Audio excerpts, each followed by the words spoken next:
Hello everyone, my name is Vansh Batra and I welcome you all to my YouTube channel. So आज की इस video में हम CrPC की वीडियो से कंटिन्यू करते हुए बात करेंगे सेक्शन 99 से लेकर सेक्शन 105 के बारे में। सो इनकी इंपॉर्टेंस के बारे में बात करें तो जो सभी सेक्शंस हैं these are important for preliminary and इन सभी सेक्शंस में जो सेक्शन 100 है एंड सेक्शन 102 है ये थोड़े से ज़्यादा इंपॉर्टेंट है एंड जो इनसे रिलेटेड इंपॉर्टेंट पॉइंट्स हैं वो डिस्कस किए हुए हैं इनके साथ ही। मेंस के लिए भी इम्पोर्टेंट है। मेंस में 2-3 बार क्वेश्चंस बने हैं तो जो मेंस में क्वेश्चन बने हैं उन्हीं से रिलेटेड हम पॉइंट्स जो है डिस्कस कर लेंगे। तो आइए चलिए अब आते हैं सेक्शन 99 पर। तो सेक्शन 99 की हेडिंग है direction etcetera of search warrant. So ये क्या कह रहा है, इसकी डायरेक्ट लैंग्वेज देखते हैं। ये कह रहा है दी प्रोविजंस ऑफ सेक्शन 38, 70, 72, 74, 77, 78 एंड 79 जो भी प्रोविजंस हैं जो कि सेक्शन 38 से 79 जो भी ये सेक्शंस बताए गए हैं इन सेक्शंस के प्रोविजंस हैं वो अप्लाई होंगे सभी सर्च वारंट पर जो कि इशू होते हैं सेक्शन 93, 94, 95 एंड 97 में। सो जो सेक्शंस है सेक्शन 38 से 79 ये किस बारे में बात करते हैं? ये बात करते हैं अरेस्ट वारंट के बारे में। आपने प्रीवियस वीडियोस देखी होंगी तो आपको ज़रूर पता होगा। ये बात करते हैं अरेस्ट वारंट के बारे में। सो इस सेक्शन 99 क्या कह रहा है, जो प्रोविजंस है ना अरेस्ट वारंट के वो अप्लाई होंगे सर्च वारंट्स पर भी। जो भी प्रोविजंस है अरेस्ट वारंट के वो अप्लाई होंगे सर्च वारंट पर। ओके, तो अरेस्ट वारंट से रिलेटेड क्या क्या प्रोविजंस है, जैसे कि सेक्शन 70 में बताया हुआ है अरेस्ट वारंट का फॉर्म क्या होगा, या फिर सेक्शन 72 में बताया गया कि वारंट किसको डायरेक्ट किया जाएगा। सेक्शन 77 में बताया गया कि वारंट कहाँ एग्जीक्यूट हो सकता है। सेक्शन 78, 79 में बताया गया कि आउटसाइड जुरिडिक्शन अगर वारंट इशू करना एग्जीक्यूट करना हो तो वो कैसे हो सकता है। तो जो प्रोविजंस हैं इन सेक्शंस में वो रिलेट करते हैं अरेस्ट वारंट से। तो ये सेक्शन 99 क्या कह रहा है, जो भी प्रोविजंस हैं ये अरेस्ट वारंट के वो अप्लाई होंगे सर्च वारंट्स पर जो कि सेक्शन 93, 94, 95 एंड 97 में इशू होते हैं। फॉर एग्जांपल सर्च वारंट का फॉर्म कैसा होगा, जो अरेस्ट वारंट का फॉर्म होगा वही सर्च वारंट का उसी तरीके का फॉर्म होगा। सेक्शन 70 में बताया गया सर्च वारंट अगर एग्जीक्यूट करना है आउटसाइड जुरिडिक्शन में तो वो कैसे होगा। तो जैसे कि अरेस्ट वारंट होता है एग्जीक्यूट वैसे ही सर्च वारंट होगा। तो ये सेक्शन 99 ये बात कह रहे हैं। सो ये सेक्शन 99 हुआ। नेक्स्ट है यहाँ पर सेक्शन 100। सो सेक्शन 100 की हेडिंग है persons in charge of closed place to allow search. तो हेडिंग से क्या पता चल रहा है, कोई पर्सन है वो जो है चार्ज में है क्लोज प्लेस के, वो जो है सर्च अलाउ करेगा, उस से रिलेटेड ये जो सेक्शन है। तो सेक्शन 100 सबसेक्शन 1 क्या कह रहा है, whenever any place liable to search और inspect under this chapter is closed. तो जो प्लेस है जिस प्लेस को सर्च करना है या फिर जिसकी इंस्पेक्शन करनी है इस चैप्टर में वो क्लोज है। सर्च वारंट सेक्शन 93, 94, 95, 97 में मान लीजिए इशू कर दिया किसी पर्सन को, अब वो एग्जीक्यूट कर रहा है वारंट, सर्च वारंट जो है वो एग्जीक्यूट कर रहा है। सर्च वारंट एग्जीक्यूट करते हुए वो जो जिसको डायरेक्ट किया गया वारंट वो ऐसे प्लेस पर पहुंचता है जो कि क्लोज्ड है, जो कि बंद पड़ा है, तो उससे रिलेटेड ये सेक्शन 100 है। सबसेक्शन 1 क्या कह रहा है, वो जो प्लेस है जिसको सर्च करना है जिसकी इंस्पेक्शन करनी है वो मान लीजिए क्लोज है, तो क्या होगा, एनी पर्सन रिजाइडिंग इन और being in charge of such place. तो जो पर्सन रिजाइड कर रहा है अंदर या फिर जो उस प्लेस के चार्ज में है, शेल वर्ड यहाँ पर यूज़ किया गया है, on demand of the officer और other person executing the warrant. वो जो है वो जो ऑफिसर है या फिर जो भी अदर पर्सन है जो एग्जीक्यूट कर रहा है वारंट वो उस प्लेस पर जाएगा। उस प्लेस के अंदर जो भी पर्सन रह रहा है या फिर जो भी उस प्लेस के चार्ज में है वो जो पर्सन है उसको वहाँ पर वो वारंट दिखाएगा on the production of warrant. वो जो ऑफिसर है जो एग्जीक्यूट कर रहा है वारंट, तो वो जो पर्सन रिजाइड कर रहा है अंदर या फिर जो उस प्लेस के चार्ज में है, जो उस क्लोज प्लेस के चार्ज में है, allow him free ingress there to. वो जो पर्सन है जो एग्जीक्यूट कर रहा है वारंट वो उसको अंदर आने देगा। And afford all reasonable facilities for search there in. And सभी की सभी रीजनेबल फैसिलिटीज़ जो हैं वो प्रोवाइड करेगा। वो जो एग्जीक्यूट कर रहा है वारंट उस पर्सन को, ये जो पर्सन है जो रिजाइड कर रहा है या फिर उस प्लेस कुछ क्लोज प्लेस के चार्ज में है वो वहाँ पर प्रोवाइड करेगा। सबसेक्शन 1 हुआ। यहाँ पर सबसेक्शन 2 पे जाने से पहले एक बात, ये जो शेल वर्ड का यूज़ करा गया है इसका मतलब है ये एक मैंडेटरी प्रोविज़न है। ओके, अब आते हैं सबसेक्शन 2 पर। सबसेक्शन 2 क्या कह रहा है? If ingress into such place can not B so obtained. वो जो पर्सन एग्जीक्यूट कर रहा है यहाँ पर वारंट, उस पर्सन ने यहाँ पर इस पर्सन को जो कि उस प्लेस में रह रहा है फिर जो भी उसके चार्ज में है उसको वारंट दिखाया, फिर भी उसने फ्री एंट्री वहाँ पर उस प्लेस पर नहीं ऑब्टेन हो पाई, तो वहाँ पर क्या होगा? वो जो एग्जीक्यूट कर रहा है वो जो पर्सन वारंट है मे proceed in the manner provided by subsection 2 of section 47। Section 47 के जो सबसेक्शन 2 में जो प्रोविजंस बताए गए हैं ना, तो उस तरीके से वहाँ पर वो उस प्लेस में एंट्री लेगा। सेक्शन 42 सबसेक्शन 2 में क्या प्रोविजंस बताए गए हैं कि मान लीजिए कहीं पर किसी प्लेस पर फ्री इनग्रेस नहीं मिल पाता तो एंट्रेंस के लिए डोर या फिर विंडो उस प्लेस का ब्रेक किया जा सकता है। तो अगर उसको एंट्री नहीं मिल पा रही है उस पर्सन को जो एग्जीक्यूट कर रहा है वारंट, तो वो उस प्लेस में एंटर होने के लिए डोर और विंडो को ब्रेक कर सकता है। आगे सबसेक्शन 3 यहाँ पर क्या कह रहा है? वेयर एनी पर्सन इन और about such place is reasonably suspected of concealing about his person any article for which search should be made। वो कोई पर्सन है उस प्लेस में एंड वहाँ पर शक हो रहा है उसको देखकर कि उस पर्सन ने ना कोई आर्टिकल छुपा रखा है जिसके लिए for which search should be made, जिसके लिए सर्च जरूर होनी चाहिए। उस पर्सन ने कहाँ छुपा रखा है? Concealing about his person any article. इस सेंटेंस का क्या मतलब है? वो जो मान लीजिए पर्सन है वो बैठा है, उसने अपने जेब में, उसने अपने कपड़ों में कोई ना कोई सामान छुपा रखा है जिसके लिए सर्च जरूर होनी चाहिए। तो वहाँ पर क्या होगा? सिंपल सी बात है, अगर उस पर्सन ने अपने जेब में, अपने कपड़ों में कुछ सामान छुपा रखा है तो उसको सर्च किया जाएगा। सच पर्सन में भी सर्च, उस पर्सन की सर्च की जा सकती है। And if such person is a woman, मतलब वो जो पर्सन है वो कोई चीज़ छुपा के बैठा नहीं है, वो बैठी है, शी इज़ अ वुमन। वो जो पर्सन मान लीजिए वो वुमन है, वुमन ने कोई चीज़ छुपा रखी है, वुमन ने कोई आर्टिकल छुपा रखा है जिसके लिए सर्च होनी चाहिए। The search shall be made by another woman with strict regard to decency. तो वो जो सर्च जो करेगी ना वो दूसरी वुमन ही करेगी, कोई मेल उस वुमन को सर्च नहीं कर सकता। एंड वो जो वुमन भी जो सर्च करेगी with strict regard to decency. Regard to decency मतलब डिसेंसी को ध्यान में रखते हुए, जो स्टैंडर्ड होते हैं मॉरलिटी के, रिस्पेक्टेबिलिटी के, बेसिकली रिस्पेक्टेबल तरीके से उस वुमन की सर्च की जाएगी। इस सबसेक्शन में मान लीजिए ये शक होता है कि वो जो पर्सन है वो कोई ना कोई पिस्टल छुपा के बैठा है, कोई ना कोई ड्रग्स छुपा के बैठा है, फिर कोई और भी आइटम है, कोई आर्टिकल है जिससे रिलेटेड सर्च होनी ज़रूरी है, वो छुपा के बैठा है, कोई डॉक्यूमेंट है जिससे रिलेटेड सर्च ज़रूरी है, ये सस्पेक्ट होता है कि वो छुपा के बैठा है कोई पर्सन जो है, तो उसकी सर्च यहाँ पर की जा सकती है सबसेक्शन में। आगे यहाँ पर सबसेक्शन 4 है। सो सबसेक्शन 4 क्या कह रहा है? Before making a search under this chapter, इस चैप्टर में सर्च करने से पहले द ऑफिसर और other person about to make it shall call, word यहाँ पर यूज़ किया गया shall call, 2 or more independent and respectable inhabitant of the locality.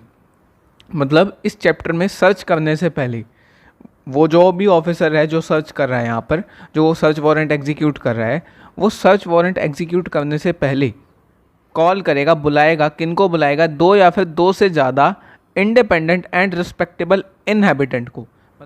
मतलब जिस प्लेस की सर्च हो रही है, in which the place to be search is situate, जिस प्लेस की सर्च हो रही है वो एक जो प्लेस है वो एक लोकेलिटी में होगा, उस लोकेलिटी के इंडिपेंडेंट और रिस्पेक्टेबल इनहेबिटेंट्स को, जो लोग रहते हैं 2 या फिर 2 से ज़्यादा इंडिपेंडेंट एंड रिस्पेक्टेबल लोगों को बुलाया जाएगा ताकि वो अटेंड कर सकें उस सर्च को, to attend and witness the search, ताकि वो अटेंड कर सकें, विटनेस कर सकें, वो देख सकें कि सर्च के दौरान क्या क्या सामान वहाँ से सीज किया गया है। और of any other locality if such inhabitant of this side locality is unavailable. अगर उस लोकेलिटी के जिस प्लेस में सर्च की जा रही है ना, उस लोकेलिटी के इनहेबिटेंट्स अवेलेबल नहीं है, तो दूसरी कोई लोकेलिटी है, मान लीजिए ये एक लोकेलिटी है, इस प्लेस पर मान लीजिए सर्च चल रही है। अब आसपास के जो भी लोग हैं 2 या फिर 2 से ज़्यादा, इस प्लेस पे जो सर्च चल रही है उसको विटनेस करवाने के लिए आसपास के जो भी इस लोकेलिटी में लोग रहते हैं उनको वो जो ऑफिसर है वो बुलाएगा। अगर इस लोकेलिटी के अवेलेबल नहीं है वो पर्सन, तो इस लोकेलिटी में कोई पर्सन्स होंगे, उनको बुलाया जाएगा इस प्लेस को, इस प्लेस की जो उसमें जो सर्च हो रहा है उसको विटनेस करने के लिए। ओके, आगे क्या लिख रखा है, and may issue an order in writing to them और any of them to do so. उन लोगों को ऐसा करने के लिए, सच में विटनेस बनने के लिए एक ऑर्डर भी वहाँ पर इशू किया जा सकता है और उनको दिया जा सकता है। सही, सबसेक्शन 4 हुआ। इससे रिलेटेड कुछ इंपॉर्टेंट पॉइंट्स हैं, ये हम डिस्कस करते हैं। फर्स्ट इंपॉर्टेंट पॉइंट जो है मालक खान वर्सेस एम्परर 1949 के केस में यहाँ पर हेल्ड किया गया था। इसमें कहा गया था the presence of witness at the search is always desirable. जो विटनेस की प्रेजेंस है सर्च के दौरान वो हमेशा होनी चाहिए। डिज़ायरेबल मतलब recommended, beneficial, advantageous, and their absence will weaken and may sometime destroy the acceptance of evidence as to finding of the articles. And अगर वो विटनेस प्रेजेंट नहीं है तो क्या होगा, कहीं ना कहीं केस जो है वो वीक हो जाएगा। ये एक्सेप्ट करना कि वहाँ पर वो एक पर्टिकुलर आर्टिकल्स मिले थे, ये एक्सेप्ट करना थोड़ा सा मुश्किल हो जाएगा कोर्ट के लिए। देखिए प्रेजेंस क्यों ज़रूरी है विटनेस का, बिकॉज पुलिस जो है वो कई बार बायस्ड भी हो सकती है। मैं ये नहीं कह रहा हमेशा ही पुलिस बायस्ड होगी, पर कुछ केसेस में पुलिस जो है बायस्ड हो सकती है। पुलिस सीजर लिस्ट बना सकती है, फेक सीजर लिस्ट बना सकती है। कोई प्लेस की सर्च की जा रही है, वहाँ पर फेक सीजर लिस्ट बना सकती है पुलिस। जो सामान सीज भी ना किया हो वहाँ पर उस सीजर लिस्ट में नाम लिख देगी उस प्लेस में से कि इस प्लेस में से ये सामान मिला है, जबकि एक्चुअल में ना मिला हो बेशक सामान। तो इसलिए विटनेस का प्रेजेंस वहाँ पर ज़रूरी है। यहाँ पर नेक्स्ट हम इम्पोर्टेंट पॉइंट के बारे में बात करेंगे, second and third important point के बारे में। ये जो है रिलेट करते हैं, ये जो वर्ड लिखे गए हैं यहाँ पर इंडिपेंडेंट एंड रिस्पेक्टेबल इनहैबिटेंट्स। जो वर्ड इंडिपेंडेंट है एंड जो ये वर्ड रिस्पेक्टेबल है, इसका क्या मतलब है? देखिए सेकंड पॉइंट देखिए, with a view to ensuring that witness for the search are disinterested person, the word independent has been inserted in subsection 4। ये इंश्योर करने के लिए कि वो जो विटनेस है वो डिसइंटरेस्टेड पर्सन है, मतलब उनको फ़र्क नहीं पड़ता कि उस प्लेस में से क्या मिल रहा है, दे आर डिसइंटरेस्टेड, उनको फ़र्क नहीं पड़ रहा है। तो इसलिए ये जो वर्ड है ये इंडिपेंडेंट यूज़ किया गया है। It suggest that such witness should be absolutely unprejudiced and disinterested. वो जो वर्ड इंडिपेंडेंट यूज़ किया गया है वो इसलिए किया गया कि वो अनबायस्ड होने चाहिए। Hazara Singh versus state of Punjab 1973 supreme court, इस केस में क्या कहा गया था कि जो विटनेस हैं जो ज्वाइन कर रहे हैं पुलिस रेड को एंड जो अपीयर हो रहे हैं विटनेस पुलिस के लिए पिछले 15 सालों से, उनको इंडिपेंडेंट विटनेस नहीं कहा जा सकता। बेसिकली जो इंडिपेंडेंट वर्ड है एंड रिस्पेक्टेबल वर्ड है, ये इसलिए यूज़ किया गया कि वो जो सर्च होनी चाहिए ना उस प्लेस में वो अनबायस्ड होनी चाहिए। वो जो पर्सन्स आएंगे वो उस सर्च को विटनेस करेंगे कि क्या कुछ सामान मिल रहा है, वो वहाँ पर उस सीजर लिस्ट पे साइन करेंगे जो सीजर लिस्ट बनेगी एट द एंड। तो वो इंडिपेंडेंट एंड रिस्पेक्टेबल दोनों होने चाहिए। जो ये रिस्पेक्टेबल वर्ड है इसका क्या मतलब है? The word respectable does not Connaught any particular status और वेल्थ। इसका ये मतलब नहीं है कि एक पर्टिकुलर स्टेटस होना चाहिए पर्सन के पास, एक वेल्थ होनी चाहिए। कोई भी पर्सन रिस्पेक्टेबल हो सकता है, रिस्पेक्टेबिलिटी क्लेम कर सकता है, बट वो डिसरेप्यूटेबल नहीं होना चाहिए। अशफाक वर्सेस एम्परर 1936 के केस में क्या कहा गया था कि जो एक डिसमिस्ड कांस्टेबल है, कोई थीफ, कोई चोर है, कोई क्रिमिनल है, या फिर एक person of purse of grossly immoral habits, जिसकी इमोरल हैबिट है, उसको रिस्पेक्टेबल यहाँ पर कंसीडर नहीं किया जा सकता। सो हम एज्यूम कर सकते हैं, लेजिस्लेचर ने क्लियरली डिफाइंड तो नहीं किया इन वर्ड्स को, बट इन केसेस से एज्यूम किया जा सकता है कि वर्ड इंडिपेंडेंट एंड रिस्पेक्टेबल किसको बोला जा रहा है। नेक्स्ट यहाँ पर सबसेक्शन 5 क्या कह रहा है? Just search shall be made in their presence. There presence मतलब कि वो जो इंडिपेंडेंट एंड रिस्पेक्टेबल पर्सन्स आए हैं, विटनेस आए हैं, जो सर्च को विटनेस करने आए हैं, उनकी प्रेजेंस में सर्च की जाएगी। And a list of all things seized in the course of such search and of the places in which they are respectively found shall be prepared by such officer or other person। And एक list prepare की जाएगी उस list में क्या लिखा जाएगा, उस एक मान लीजिए एक लिस्ट प्रिपेयर की जाएगी, उस लिस्ट में ये लिखा जाएगा कि क्या क्या सामान जो है सीज हुआ है। Okay, and of the places in which they are respectively found, and ये जो सामान है, ये जो थिंग है, ये कहाँ से, किस प्लेस से मिली है। मान लीजिए कोई एक होटल सर्च किया जा रहा है, उस होटल के कौन से कमरे से वो पर्टिकुलर थिंग मिली है, वो भी वहाँ पर मेंशन किया जाएगा। ठीक है, अब ये जो सीजर लिस्ट है ये प्रिपेयर हो गई and signed by such witness. And इस सीजर लिस्ट पे ये जो विटनेस हैं, ये जो 2 विटनेस पहले जो सबसेक्शन में बात की गई है, सबसेक्शन 4 में, वो जो विटनेसेस हैं वो इस सीजर लिस्ट पे साइन करेंगे। But no person witnessing a search under this section shall be required to attend the court as a witness of search unless specifically summoned by it। But जो भी person witness कर रहे हैं ना search को, जो भी पर्सन विटनेस कर रहे हैं सर्च को, वो जो है कोर्ट में उनको आने की ज़रूरत नहीं है unless specifically summoned by it. Unless court उनको स्पेसिफिकली बुलाता है तब तो उनको आने की ज़रूरत है, वैसे उनको नॉर्मली जनरल जो प्रोविज़न है उनको कोर्ट में आने की ज़रूरत नहीं होगी। तो ये सबसेक्शन 5 हुआ। सबसेक्शन 6 यहाँ पर क्या कह रहा है, सबसेक्शन 6 कह रहा है the occupant of place search, जो ऑक्यूपेंट है, जिस प्लेस की सर्च की जा रही है, उसका ऑक्यूपेंट या फिर कोई और पर्सन इस ऑक्यूपेंट के बिहाफ पे shall in every instance be permitted to attend during the search. जब वो सर्च की जा रही है ना, तो उस प्लेस का जो ऑक्यूपेंट है, मतलब जो उस प्लेस में पर्सन रह रहा है या फिर जो भी उसके चार्ज में पर्सन है या फिर उसके बिहाफ पे कोई पर्सन वो अपॉइंट कर दे, अपने बिहाफ पे कोई पर्सन, उनको वहाँ पर हर टाइम पर जब भी वो सर्च चल रही है उनको वहाँ पर परमिट किया जाएगा कि वो अटेंड कर सकते हैं सर्च के दौरान। And a copy of list prepare under this section signed by said witness shall be delivered to such occupant or person. And वो जो यहाँ पर सबसेक्शन 5 में एक लिस्ट प्रिपेयर की गई थी ना कि क्या क्या सामान, क्या क्या थिंग्स सीज की गई हैं, वो जो लिस्ट है उसकी कॉपी ऑक्यूपेंट को या फिर उसके बिहाफ पे कोई पर्सन जो उसने अपॉइंट करा है उसको दी जाएगी। सबसेक्शन 7 यहाँ पर क्या कह रहा है, सबसेक्शन 7 कह रहा है when any person is search under subsection 3। जब किसी पर्सन की सर्च की जाती है सबसेक्शन 3 में, सबसेक्शन 3 में किस पर्सन की सर्च की जा रही है, सबसेक्शन 3 में बात की गई थी उस प्रोविज़न के बारे में जब कोई पर्सन, जब ये सस्पिशन होता है, ये शक होता है कि वो जो पर्सन है अपनी कपड़ों में, अपनी जेब में ही कोई ना कोई सामान छुपा के बैठा है।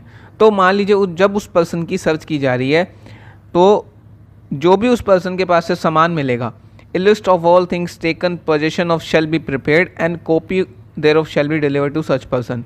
उस पर्सन के पास से जो भी मान लीजिए सामान मिलता है उसकी लिस्ट प्रिपेयर की जाएगी एंड उसकी जो कॉपी है उस पर्सन को डिलीवर की जाएगी। नेक्स्ट यहाँ पर सबसेक्शन 8। सबसेक्शन 8 क्या कह रहा है, सबसेक्शन 8 कह रहा है any person who without reasonable cause refuses और neglect to attend a witness under a search. ये बेसिकली कह रहा है कि जो विदाउट एनी रीजनेबल कोज कोई पर्सन है जिसको वो जो ऑफिसर है वो कहता है कि आप अटेंड करो सर्च, एंड वो विदाउट एनी रीजनेबल कोज रिफ्यूज़ करता है, नेग्लेक्ट करता है कि वो कहता है कि मैं अटेंड नहीं करूँगा सर्च को, विटनेस नहीं बनूंगा उस सर्च में, जिसको कॉल किया गया है फिर जिसको राइटिंग में ऑर्डर दे के बुलाया गया है, वो कहता है कि मैं विटनेस नहीं बनूंगा इस सर्च में, shall be deem to have committed an offence under section 187 of Indian Penal Code. Section 187 IPC के अंडर उसको ये माना जाएगा कि उसने ऑफेंस कमिट करा एंड उसकी पनिशमेंट क्या है, उसकी पनिशमेंट है 6 मंथ्स। ओके, या फिर 500 रुपीज़ का वहाँ पर फाइन है या फिर ये दोनों है, बोथ। सेक्शन 100 यहाँ पर कंप्लीट हुआ। नेक्स्ट यहाँ पर सेक्शन 101 है। सेक्शन 101 की हेडिंग है disposal of things found in search beyond jurisdiction. ये इसकी हेडिंग से क्या पता चल रहा है कि जो कोर्ट है उसने अपनी जुरिसडिक्शन से बाहर सर्च वारंट इशू करा है, मतलब कोर्ट की जुरिसडिक्शन से बाहर सर्च वारंट एग्जीक्यूट होना है, एंड सर्च वारंट में जो थिंग्स मिली है ना उनका डिस्पोजल कैसे होगा, उसके बारे में ये सेक्शन 101 जो प्रोसेस बताता है। सो ये क्या कह रहा है, when in the execution of A search warrant at any place beyond the local jurisdiction of a court. Search warrant execute होना है at any place beyond the local jurisdiction of court, court की local jurisdiction से बाहर। विच issued the same, जिसने उसको issue करा है उसकी लोकल जुरिसडिक्शन से बाहर अगर सर्च वारंट एग्जीक्यूट होना है। मतलब मान लीजिए ये दिल्ली की कोर्ट है, दिल्ली की कोर्ट है, इसने अगर यहाँ पर हरियाणा में एक प्लेस है, यहाँ सर्च करवानी है। अब ये दिल्ली की कोर्ट से ये जो हरियाणा में जो ये प्लेस है इसकी जुरिसडिक्शन से बाहर हो गया, जो ये प्लेस हरियाणा में है, तो यहाँ पर प्रोसेस क्या होगा उसके बारे में यहाँ पर ये बात की गई है। सो आगे क्या लिख रखा है, any of the things for which search is made are found, such things together with a list of the same prepared shall be immediately taken before the court issuing the warrant. तो इस place में जो भी सामान मिलता है ना, इस प्लेस में जो भी सामान मिलता है, वो जो थिंग्स हैं, जो भी सामान मिल रहा है, जो लिस्ट प्रिपेयर की जाती है, जो सेक्शन 100 में लिस्ट प्रिपेयर की जाती है, सर्च के दौरान एक लिस्ट प्रिपेयर की जाती है, क्या क्या सामान मिला, उस पर 2 विटनेस के साइन होते हैं। ये जो सामान मिला है एंड ये जो लिस्ट है जो कि इस प्लेस से मिला है, शैल be immediately taken before the court issuing the warrant. ये कोर्ट, जिस कोर्ट ने ये वारंट इशू करा है ना, इसके पास ये जो थिंग्स हैं एंड ये जो लिस्ट है ये लेके जाया जाएगा। आगे क्या लिख रखा है यहाँ पर, unless such place is nearer to the magistrate having jurisdiction therein to such court. यहाँ पर लिख रखा है कि कब ये जो सामान, ये जो थिंग्स हैं, फिर जो लिस्ट प्रिपेयर की गई है, कब नहीं लेके जाया जाएगी। मान लीजिए ये जो प्लेस सर्च किया गया है, यहाँ पर एक कोर्ट है, ओके, अब इस कोर्ट की यहाँ इस एरिया में जुरिसडिक्शन है, इस प्लेस पर भी जुरिसडिक्शन हो गई इस कोर्ट की। तो ये जो ये प्लेस है इस कोर्ट के तो बिल्कुल नियर है, इससे ये दूर है, तो यहाँ पर ये जो थिंग मिली है एंड ये जो लिस्ट प्रिपेयर की गई है, ये इस कोर्ट के पास लेके जाएगी, जिस कोर्ट का उस प्लेस पर जुरिसडिक्शन, वो जो थिंग्स एंड वो जो लिस्ट प्रिपेयर की गई है सर्च के दौरान, वो लेके जाएगी। In which case the list and things shall be immediately taken before such magistrate. ये जो लिस्ट है एंड ये जो थिंग्स हैं इस मजिस्ट्रेट के पास लेके जाएंगी, and unless there be a good cause to contrary such magistrate shall make an order authorising them to be taken to such court. वो जो मजिस्ट्रेट है, ये यहाँ का जो मजिस्ट्रेट है, ये ऑर्डर कर देगा, shall make an order authorising them to taken to such court. यहाँ पे सच कोर्ट कौन सा है, जिसने वो सर्च वारंट एग्जीक्यूट करने के लिए कहा था, या फिर सर्च वारंट जिसने इशू करा था। इस कोर्ट के पास वो थिंग्स और लिस्ट आ गई। अब ये जो कोर्ट है, ये इस कोर्ट में, जिस कोर्ट ने इसको सर्च वारंट को एग्जीक्यूट करने के लिए कहा था, सर्च वारंट इशू किया था, वो जो थिंग्स और लिस्ट हैं इस कोर्ट में ये जो कोर्ट है भेज देगी। यहाँ पर एक बात और भी लिखी है, and unless there be a good cause to the contrary. जब तक कॉन्ट्रेरी रीजंस नहीं है, जब तक कोई ना कोई गुड कॉज नहीं है, मतलब कि जनरली तो ये जो कोर्ट है यहाँ पर ये लिस्ट और वो जो थिंग्स हैं वो भेज देगी, पर वो ना भेजने के पीछे कोई गुड कॉज है तब वो नहीं भी भेज सकती। उसको गुड कॉज वहाँ पर शो करना पड़ेगा कि किस रीज़न से वो ये कोर्ट यहाँ पर वो जो लिस्ट और थिंग्स हैं वो नहीं भेज रही है। सो सेक्शन 101 हुआ। नेक्स्ट यहाँ पर सेक्शन 102 है। सो नेक्स्ट यहाँ पर सेक्शन 102 है। सेक्शन 102 की हेडिंग है power of police officer to seize certain property. So heading से क्या समझ आ रहा है कि पुलिस ऑफिसर की पावर की वो कुछ सर्टेन कुछ प्रॉपर्टीज़ को सीज कर सकता है। सब सेक्शन 1 क्या कह रहा है, any police officer may seize any property which may be alleged or suspected to have been stolen. कोई भी पुलिस ऑफिसर सीज कर सकता है प्रॉपर्टी को जो कि एलिज की जाती है या फिर जो कि सस्पेक्ट होता है जिस प्रॉपर्टी को लेकर कि वो चोरी की गई है। एलिज का मतलब कि किसी ने कंप्लेंट की है, किसी ने एफआईआर की है, उस कंप्लेंट या फिर एफआईआर के बेसिस पर लग रहा है कि एक प्रॉपर्टी, सर्टेन प्रॉपर्टी जो है चोरी की गई प्रॉपर्टी है। और विच में be found under circumstances which create suspicion of commission of any offence. उस प्रॉपर्टी को भी जो वो पुलिस ऑफिसर है वो सीज कर सकता है जो कि ऐसे सर्कमस्टांस में मिली है जिसको देखकर ये लग रहा है कि इस प्रॉपर्टी से रिलेटेड कोई ना कोई ऑफेंस हुआ है। मतलब ये प्रॉपर्टी कहीं ना कहीं ऑफेंस से रिलेट करती है, ऑफेंस के कमीशन से रिलेट करती है। तो पुलिस ऑफिसर इन दोनों प्रॉपर्टीज़ को जो कि एलिज की जाती है या फिर सस्पेक्ट की जाती है कि वो चोरी की गई प्रॉपर्टी, या फिर जो कि ये सस्पेक्ट होता है कि वो ऑफेंस के कमीशन से रिलेटेड है, इन दोनों ही प्रॉपर्टी को सीज कर सकता है। सबसेक्शन 1 ये कह रहा है। सबसेक्शन 2 क्या कह रहा है? Such police officer if subordinate to the officer in charge of police station. अगर वो पुलिस ऑफिसर जो यहाँ पर मेंशन किया गया सबसेक्शन 1 में, अगर ये पुलिस ऑफिसर सबऑर्डिनेट है, जो कि एसएचओ जो होता है उससे नीचे रैंक का ये ऑफिसर है। Officer in charge of police station means SHO. SHO से जो सबऑर्डिनेट पुलिस ऑफिसर होता है, अगर उस पुलिस ऑफिसर ने प्रॉपर्टी सीज की है तो वो क्या करेगा? Shall forthwith report the seizure to that officer. तो ये जो पुलिस ऑफिसर है, ये इस पुलिस ऑफिसर को उसी टाइम बता देगा कि मैंने ऐसे ऐसे प्रॉपर्टी सीज की है, इस बात की इन्फॉर्मेशन आगे दे देगा। मान लीजिए वो जो प्रॉपर्टी है वो सीज की है किसी कांस्टेबल ने, किसी हेड कांस्टेबल ने, तो वो जो कांस्टेबल हेड कांस्टेबल है, इस बात की जो इन्फॉर्मेशन है वो अपने जो पुलिस स्टेशन के जो चार्ज में ऑफिसर है उसको वो दे देगा। सबसेक्शन 3 क्या कह रहा है? Every police officer acting under subsection 1, जो कि पुलिस ऑफिसर जो है सबसेक्शन 1 में जो एक्ट कर रहा है, shall forthwith report the seizure to the magistrate. वो मजिस्ट्रेट को उस सीजर के बारे में बता देगा जिस मजिस्ट्रेट के पास ज्यूरिसडिक्शन है, and where the property seize is such that it can not be conveniently transport to the court. अगर वो प्रॉपर्टी ऐसी है कि वो कन्वीनियंटली ट्रांसपोर्ट नहीं की जा सकती कोर्ट में,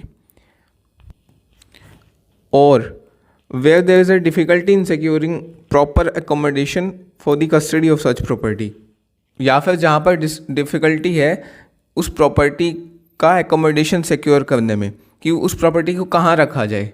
एकोमोडेशन का मतलब होता है कि वैसे तो जनरल जो मीनिंग होता है कि रूम्स, बिल्डिंग्स हो गया, यहाँ पर एकोमोडेशन का मतलब है उस प्रॉपर्टी का अरेंजमेंट करना, जहाँ पर प्रॉपर अरेंजमेंट नहीं हो सकता उस प्रॉपर्टी की कस्टडी को लेकर, और या फिर where the continued retention of the property in police custody may not be considered necessary for the purpose of investigation, या फिर जहाँ पर वो प्रॉपर्टी चाहिए ही नहीं है, इन्वेस्टिगेशन से रिलेटेड वो प्रॉपर्टी चाहिए ही नहीं है, मतलब उस प्रॉपर्टी के बिना भी इन्वेस्टिगेशन स्मूथली रन कर सकता है। तो इन तीनों ही केसेस में जहाँ पे वो प्रॉपर्टी कन्वीनियंटली ट्रांसपोर्ट नहीं हो सकती, प्रॉपर अकोमोडेशन उस कस्टडी प्रॉपर्टी कस्टडी का नहीं हो सकता, या फिर उस प्रॉपर्टी को पुलिस कस्टडी में रखने की ज़रूरत है ही नहीं, तो इन तीनों ही केसेस में क्या हो सकता है? He may give custody thereof to any person on his executing a bond.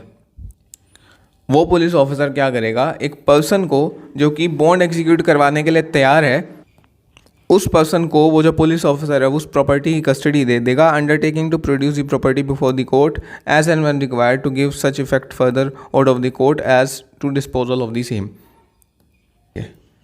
यहाँ पर बॉन्ड एग्जीक्यूट करवाने का मतलब, मान लीजिए कोई पर्सन आया है, वो आगे कहता है ये जो प्रॉपर्टी है ना जो आपने सीज़ करी हुई है, पुलिस ऑफिसर को आगे कहता है ये मेरी है, वो पर्सन आगे कहता है ये प्रॉपर्टी मेरी है, एंड ये इन तीनों में से कोई भी सर्कमस्टांस एग्जिस्ट करता है, इन तीनों में से, तो पुलिस ऑफिसर उस पर्सन से बॉन्ड एग्जीक्यूट करवा लेगा, मतलब कुछ सर्टेन अमाउंट उससे रखवा लेगा, उससे सिग्नेचर करवा लेगा, एंड उस बॉन्ड में अंडरटेकिंग होगी, उसमें लिखा जाएगा कि जब भी उसको कोर्ट समन करेगी ना, जब भी कोर्ट बुलाएगी तो वो अपीयर होगा उस प्रॉपर्टी के साथ। मतलब सबसेक्शन 3 में ये है कि मान लीजिए डिफ़िकल्टी हो रही है उस प्रॉपर्टी से रिलेटेड, या फिर प्रॉपर्टी की ज़रूरत है ही नहीं, तो जो पर्सन आगे कह रहा है कि प्रॉपर्टी मेरी है, क्लेम कर रहा है, बॉन्ड एग्जीक्यूट करवा लो, उस पर्सन को दे दो वो प्रॉपर्टी जो है। आगे फर्दर जब भी इंक्वायरी होगी या फिर ट्रायल जो चलेगा, उस टाइम पे वो पर्सन अपने आप अपीयर हो जाएगा, एंड उस प्रॉपर्टी से रिलेटेड जो भी मजिस्ट्रेट को ऑर्डर करना होगा वो मजिस्ट्रेट आगे ऑर्डर कर देंगे। आगे यहाँ पर प्रोवाइजो क्या कह रहा है? Provided that where the property seize under subsection 1 is subject to speedy and natural decay. अगर वो जो प्रॉपर्टी सीज की गई है सबसेक्शन 1 में, it is subject to speedy and natural decay, मतलब वो बहुत जल्दी ख़राब होने वाली प्रॉपर्टी है। And if the person entitled to possession of such property is unknown or absent, उस प्रॉपर्टी के पोजेशन के लिए कौन एंटाइटल्ड है ये इस बात का पता ही नहीं है, and the value of such property is less than 500 rupees, उस प्रॉपर्टी की जो वैल्यू है 500 रुपीज़, 500 रुपये से कम है, तो इन ये तीनों सर्कमस्टांस जहाँ पे प्रेजेंट है, इट में fourth with be sold by auction under the orders of superintendent of police. तो उस प्रॉपर्टी को जो सबसेक्शन 1 में सीज़ की गई है उस प्रॉपर्टी को ऑक्शन में सेल कर दिया जाएगा by the order of SP, and the provision of section 457 and 458 shall as nearly as may be practical apply. उस प्रॉपर्टी को ऑक्शन में सेल कर दिया जाएगा एंड सेक्शन 457 एंड 458 के प्रोविजंस वहाँ पर अप्लाई होंगे। 457 एंड 458 में प्रोविजंस ये है कि प्रॉपर्टी मान लीजिए सीज़ की गई है तो उस प्रॉपर्टी की डिलीवरी उस पर्सन को दे दी जाएगी जो कि उस प्रॉपर्टी के लिए इंटाइटल्ड है, एंड 6 मंथ्स में आके 6 महीने के अंदर आके कोई भी पर्सन क्लेम कर सकता है जिसकी वो प्रॉपर्टी है। 458 कहता है कि 6 मंथ्स में कोई नहीं आता उस प्रॉपर्टी को सेल कर दिया जाएगा। आगे कुछ इंपॉर्टेंट पॉइंट्स हैं इस सेक्शन से रिलेटेड। पहला तो है यहाँ पर state of Maharashtra versus Tapan Das Neogy 1999 supreme court का केस है। यहाँ पर ये इंपॉर्टेंट केस है।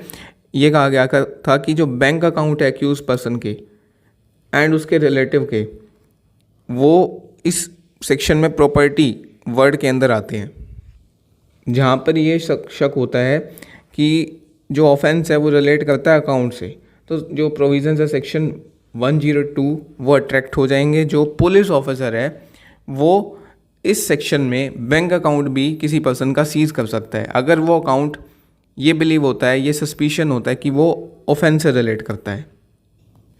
This would empower the police officer to seize bank account and issue order prohibiting its operation. So यहाँ पर इंपॉर्टेंट केस है। सेकेंड पॉइंट ये यहाँ पर है कि जो पुलिस ऑफिसर है ना इस सेक्शन में वो सीज़ कर सकता है प्रॉपर्टी इन्वेस्टिगेशन के दौरान। वो जो सीज़ कर सकता है ना प्रॉपर्टी, वो वही प्रॉपर्टी सीज़ कर सकता है जो कि कमीशन ऑफेंस के कमीशन से रिलेट करती है। जो उसको शक होता है कि ये प्रॉपर्टी जो है ऑफेंस से रिलेटेड है, वही प्रॉपर्टी को सीज़ कर सकता है। इस सेक्शन में जो व्हीकल्स हैं और लेटर्स हैं ये यहाँ पर वैलिड हेल्ड हुए हैं। इनका जो सीज़र है वो इस सेक्शन में वैलिड हेल्ड हुआ है। सो सेक्शन 102 हुआ। नेक्स्ट यहाँ पर सेक्शन 103 है। 103 की हेडिंग है मजिस्ट्रेट में direct search in his presence. ये सेक्शन क्या कह रहा है, जो मजिस्ट्रेट है ना वो डायरेक्ट कर सकता है कि सर्च की जाए उसकी प्रेजेंस में उस प्लेस की जिस प्लेस के लिए वो कॉम्पिटेंट है सर्च वारंट इशू करने के।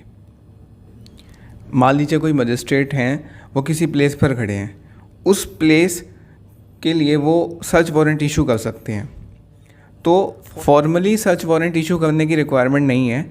मजिस्ट्रेट उस प्लेस पर खड़े हैं तो उनकी प्रेजेंस में जो ऑफिसर है वो सर्च कर सकता है उस प्लेस की। नेक्स्ट यहाँ पर सेक्शन 104 है। सेक्शन 104 की हेडिंग है power to impound document etcetera produce. तो कोर्ट जो है may if think fit impound any document or thing produce before it under this code. तो कोर्ट जो है किसी भी डॉक्यूमेंट को, कोई भी थिंग को इम्पाउंड कर सकती है जो भी उसके आगे प्रोड्यूस की जाती है। मतलब जो भी थिंग या फिर कोई भी डॉक्यूमेंट है वो कोर्ट में प्रोड्यूस किया जाता है, उसको जो कोर्ट है इम्पाउंड कर सकती है। इम्पाउंड का मतलब होता है लीगल पोजीशन लेना। कोर्ट के ऑफिसर के पास कस्टडी आ जाएगी उस डॉक्यूमेंट की या फिर थिंग की। मान लीजिए सर्च चल रहा है, इन्वेस्टिगेशन के टाइम पर कोई ना कोई ऐसी डॉक्यूमेंट आता है, कोई थिंग आती है जो कोर्ट को लगता है कि इम्पाउंड करवाने की, इस डॉक्यूमेंट या फिर थिंग को इम्पाउंड करने की ज़रूरत है, उस डॉक्यूमेंट या फिर थिंग को कोर्ट जो है इम्पाउंड भी कर सकती है। नेक्स्ट यहाँ पर सेक्शन 105 है। सो सेक्शन 105 की हेडिंग है reciprocal arrangement regarding processes. Basically ये सेक्शन किस बारे में बात कर रहा है? ये सेक्शन बात कर रहा है कि मान लीजिए इंडिया में कोई कोर्ट है, इंडिया में मान लीजिए दिल्ली में कोई कोर्ट है। बेसिकली इंडिया में उस जगह की कोर्ट जहाँ पर CRPC अप्लाई होता है, दिल्ली में CRPC अप्लाई होता है, मान लीजिए दिल्ली की कोर्ट है। दिल्ली की कोर्ट ने अगर अमेरिका में समन सर्व करवाना है या फिर वारंट एग्जीक्यूट करवाना है तो वो कैसे करवाएगी? या फिर दिल्ली की कोर्ट ने इंडिया के उस एरिया में वारंट एग्जीक्यूट करवाना है, फिर समन सर्व करना है जहाँ पर ये CRPC जो अप्लाई नहीं होता। सेक्शन 1 सबसेक्शन 2 में वो बताया गया कि स्टेट ऑफ नागालैंड एंड कुछ ट्राइबल एरियाज़ में CRPC अप्लाई नहीं होगा, तो वहाँ पर अगर समन सर्व करना है, वारंट एग्जीक्यूट करवाना है तो वो कैसे होगा?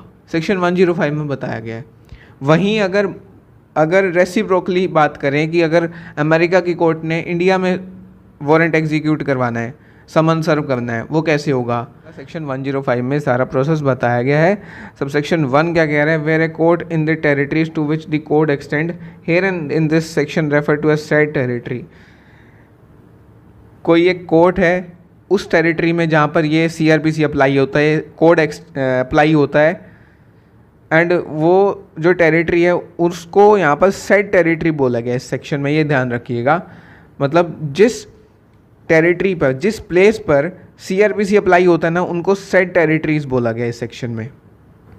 मतलब दिल्ली में अगर CRPC अप्लाई होता है वो सेड टेरिटरी हो गई।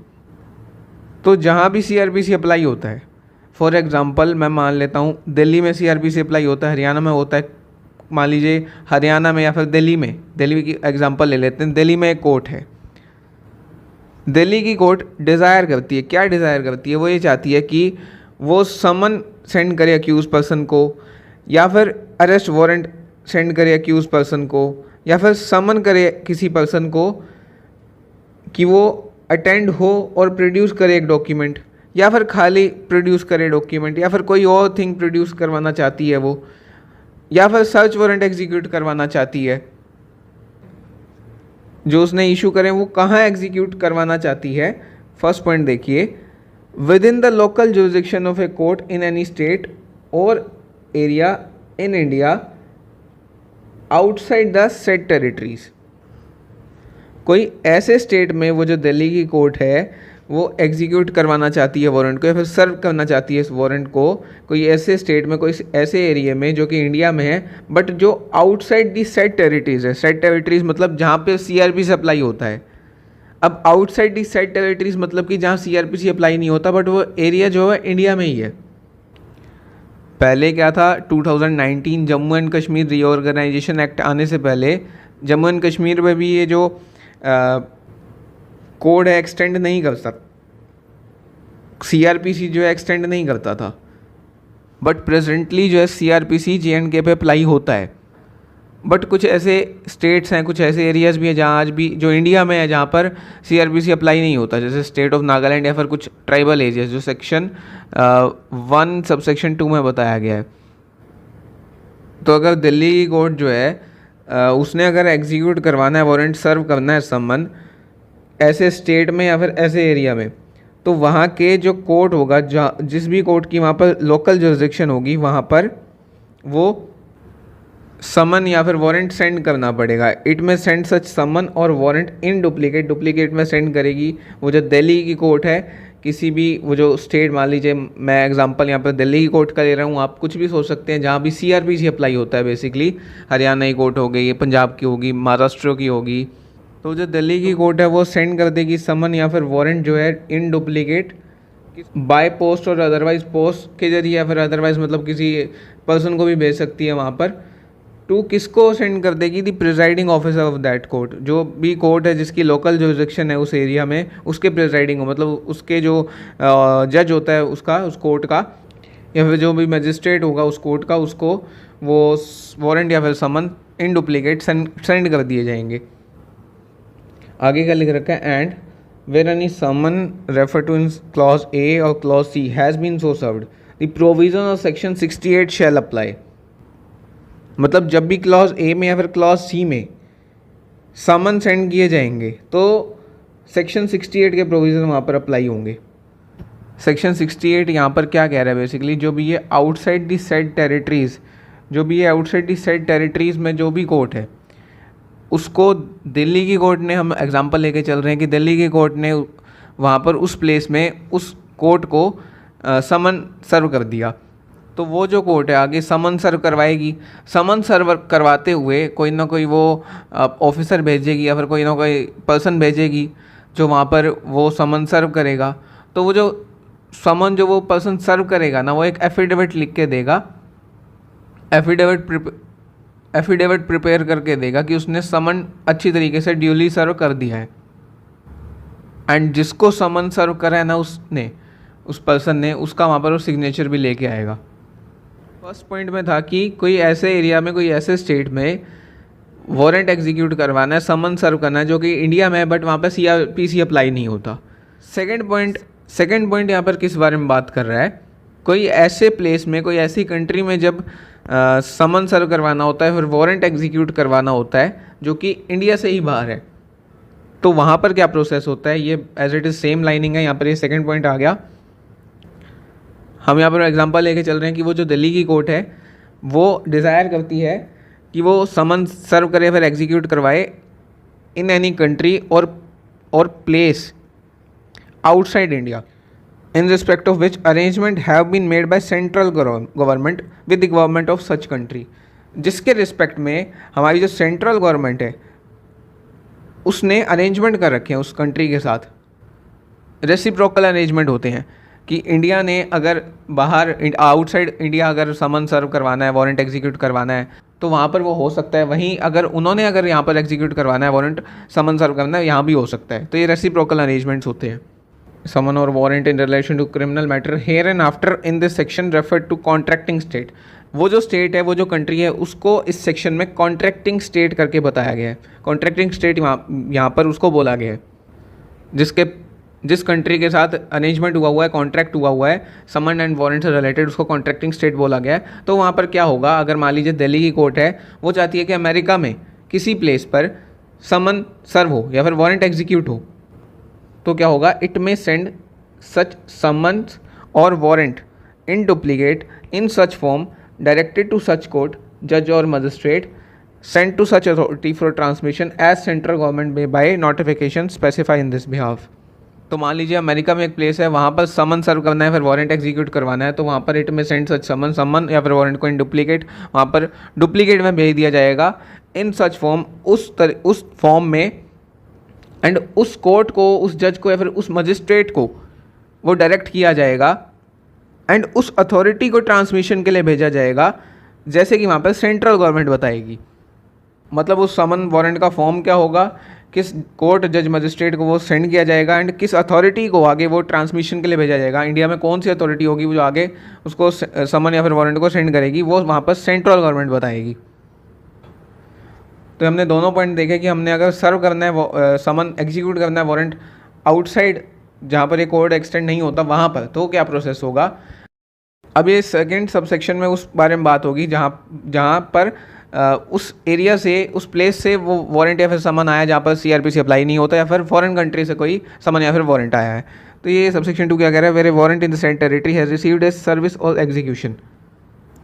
सेड टेरिटरीज मतलब जहाँ पर सीआरपीसी अप्लाई होता है, हैज़ रिसीव्ड फॉर सर्विस और एग्जीक्यूशन, कोई समन एक्यूज पर्सन के लिए या फिर वारंट ऑफ अरेस्ट या फिर समन, ताकि कोई ना कोई डॉक्यूमेंट प्रोड्यूस हो सके, थिंग प्रोड्यूस हो सके, या फिर सर्च वारंट। अगर सेड टेरिटरी मतलब दिल्ली की कोर्ट ने मान लीजिए फॉरेन अमेरिका की कोर्ट से अगर रिसीव करा है कोई समन या फिर वारंट, ठीक है, इशूड बाय, वही फर्स्ट और सेकंड पॉइंट वही बात है, it shall cause the same to be served or executed as if it were a summon और warrant received by it from another court in this said territories. अगर इन दोनों ही जगह से, फर्स्ट और सेकंड में जो मेंशन किया गया है, जो कि इंडिया में है बट सीआरपीसी अप्लाई नहीं होता, या फिर जो इंडिया से बाहर है प्लेस, इन दोनों ही जगह से अगर समन वारंट कुछ भी आता है, तो हमारे जो टेरिटरी की जो कोर्ट है, तो यहाँ की जो कोर्ट है जहाँ पर सीआरपीसी अप्लाई होता है, वो इसी तरीके से उसको समन को सर्व करेगी, इसी तरीके से वारंट को एग्जीक्यूट करेगी, जैसे कि वो जो समन या फिर वारंट जो है उसने रिसीव करा है दूसरी कोर्ट से, जो कि सेड टेरिटरीज मतलब कि उस टेरिटरी में जहाँ पर सीआरपीसी अप्लाई होता है। फॉर एग्जांपल ये दिल्ली की कोर्ट है, इसने रिसीव करा जो एक वारंट यहाँ अमेरिका की कोर्ट से, ओके, ये अमेरिका की कोर्ट है, ये दिल्ली की कोर्ट है, इसने यहाँ पर रिसीव करा, मान लीजिए समन रिसीव करा है अमेरिका की कोर्ट से, दिल्ली की कोर्ट ने एक, तो ये दिल्ली की कोर्ट है, इस तरीके से इस समन को सर्व करेगी जैसे कि इसको ये रिसीव हुआ हो हरियाणा की कोर्ट से, ठीक है। हरियाणा में जस्ट फॉर एग्जांपल बोल रहा हूँ, हरियाणा, आप यहाँ पर पंजाब, महाराष्ट्र, कोई भी अदर स्टेट, कोई भी अदर प्लेस ले सकते हैं जहाँ पर ये सीआरपीसी अप्लाई होता है। अब आगे क्या लिख रखा है, and where a warrant of arrest has been executed, जहाँ पर अरेस्ट वारंट एग्जीक्यूट हो गया, जिस पर्सन को अरेस्ट किया गया है ना, dealt win accordance with the procedure prescribed by section 80 and 81।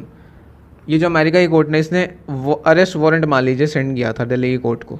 अब जिस पर्सन के नाम पे अरेस्ट वारंट सेंड किया गया था उस पर्सन को अरेस्ट कर लिया गया। तो सेक्शन 81 में और 80 और 81 में जो प्रोसीजर बताया गया ना, उस अकॉर्डिंग ही उस पर्सन के साथ डील किया जाएगा। सेक्शन 80 और 81 ऑलरेडी मैंने डिस्कस करे हुए हैं डिटेल में, वीडियोस नहीं देखी तो जरूर जाके देख लीजिए। यहाँ पर मैं ब्रीफली बता देता हूँ कि मान लीजिए उस पर्सन को अरेस्ट कर लिया गया ना, ये जो दिल्ली की कोर्ट है जिसको अरेस्ट वारंट वो आया है, ये आगे उस पर्सन को अरेस्ट करने का ऑर्डर कर देगी। अब उसको मान लीजिए उस पर्सन को अरेस्ट कर लिया गया, तो उस पर्सन को बेल दी जा सकती है अगर उसने एक बेलेबल ऑफेंस कमिट करे है, एंड उसको तब भी बेल दी जा सकती है, कोर्ट उसको तब भी बेल दे सकती है अगर उसने नॉन बेलेबल ऑफेंस कमिट करा है। बट वहाँ पर सेक्शन 437 के प्रोविजंस यहाँ पर कोर्ट ध्यान में रखेगी। सेकेंड पॉइंट क्या कह रहे हैं, and where a search warrant has been executed, एक सर्च वारंट एग्जीक्यूट हो गया मान लीजिए, तो जो भी थिंग्स मिली है ना सर्च में, shall so far as possible be dealt according with the procedure prescribe by section 101। तो जो भी थिंग्स मिली हैं उस सर्च में, वो सेक्शन 101 के अकॉर्डिंग वहाँ पर वो उन थिंग्स के साथ डील किया जाएगा। बेसिकली सिंपली जो दिल्ली की कोर्ट है जिसके पास ये वारंट आया था, ये जो है उस सर्च आइटम को, जो भी सर्च के दौरान मिली आइटम, उसको यहाँ पर ये अमेरिका की कोर्ट के पास सेंड कर देगी। तो ये सब सेक्शन 2 हुआ।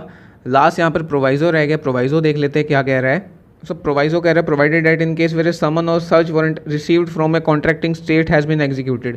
कॉन्ट्रैक्टिंग स्टेट अमेरिका से वो जो सर्च वारंट आया या फिर जो समन आया वो एग्जीक्यूट हो गया, तो जो भी document things produce or things found in search shall be forwarded to the court issuing the summon or search warrant. तो जो भी डॉक्यूमेंट प्रोड्यूस करें या फिर थिंग प्रोड्यूस करिए उस पर्सन ने जिसको समन किया गया था, या फिर थिंग्स फाउंड सर्च के दौरान जो भी थिंग्स मिली हैं, forwarded to court issuing the समन, जिस भी कोर्ट ने वो करा था इशू जो समन है या फिर सर्च वारंट जो है उसको वो सेंड कर दिया जाएगा, अमेरिका की कोर्ट को वो सेंड कर दिया जाएगा ये सारा सामान। थ्रो सच अथॉरिटी है central government may by notification specify. Central government जिस भी अथॉरिटी के थ्रू बताएगी कि इस अथॉरिटी के थ्रू ये डॉक्यूमेंट थिंग या फिर जो ये थिंग्स मिली हैं ये सेंड कर दी हैं, उसके थ्रू वो जो थिंग्स हैं वो सेंड कर दी जाएंगी। सो ये सेक्शन 105 हुआ। सेक्शन 99 से लेकर 105 तक हमारे यहाँ तक कंप्लीट होते हैं। होप सो आपको ये वीडियो अच्छी लगी होगी। वीडियो थोड़ी सी लंबी ज़रूर बनी, बट एक एक वर्ड मेरी कोशिश रहती है कि एक्सप्लेन कर दूं मैं, ताकि कोई कन्फ्यूज़न ना रह जाए। आप रिकमेंड कर सकते हैं नीचे कमेंट बॉक्स में, अगर आपको कोई कमी लग रही है तो मैं इम्प्रूव करने की ज़रूर कोशिश करूँगा। अगर वीडियोस काफ़ी ज़्यादा लंबी है तो मैं इसको शॉर्ट भी रख सकता हूँ, बट उसमें ये रहेगा कि एक एक लाइन एक्सप्लेन मैं नहीं कर पाऊँगा, वो जो है शायद मुझे इतना अच्छा ना लगे। बट फिर भी जितने ज़्यादा रिकमेंडेशन आएंगे इस वीडियो के नीचे, उसी के अकॉर्डिंग नेक्स्ट वीडियो मैं अपलोड करूँगा। सो वीडियो अच्छी लगी हो तो प्लीज़ लाइक कीजिएगा, चैनल पे नए हो तो सब्सक्राइब करो, एंड इंस्टाग्राम पे फॉलो करने के लिए जो लिंक है डिस्क्रिप्शन बॉक्स में दिया गया है। सो यही था आज के लिए। That was it for today. Have a nice day.